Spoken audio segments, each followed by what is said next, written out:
16-17 अध्याय तार 45 पद।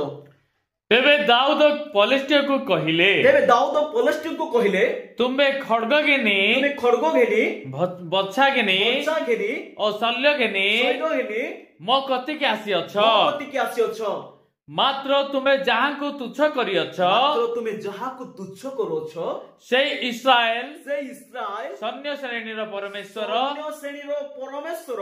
सैन्याधिपति सदा प्रभु नाम मु आसी अछि। हालेलुया। आज अनेक लोक प्रार्थना रे करिबा पई जाउछन्ती, आराधना करिबा पई जाउछन्ती, दुष्ट आत्मा छोड़िया पई जाउछन्ती, किंतु आपण मान जानि रखिबार अछि आपण मान को सहित जदि परमेश्वर नाहंती आपण माने विजय लाभ होई परिबे नाही, आपण माने जय सेठी पाई परिबे नाही। मोर पे लोक माने परमेश्वर सहित रही कि जानतु और से दुष्ट आत्मा कोनतु जिसुको नाम रे परमेश्वर वाक्य लिखाची आमे जदि परमेश्वर सहित रहीकिना शैतान शक्ति को आदेश करिबा, कोनसी रोगर शक्ति को आदेश करिबा, कोनसी बंधन को आमे आदेश करिबा से छिडी जिवो। Hallelujah hallelujah. मु आपण मान कहिबा पई चाहे परमेश्वर बिना आपण माने किछि करि परिबे नाही।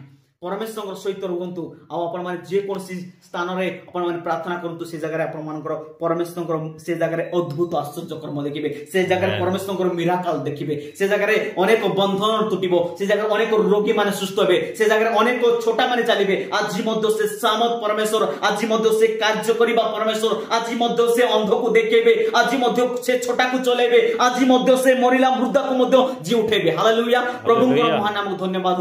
परमेश्वर छाड़ी अनेक लोक एबे कोन करछन्ती प्रार्थना करछन्ती, परमेश्वर को छाड़ी आपण माने कोनसी विषय कार्य करिवे सक्सेस हेबो नाही। परमेश्वर सहित रहिकिना आपण युद्ध करंतु, तेबे आपण मानको से जियोबा नेसी विजय रो बाना से आपण मानको देबे।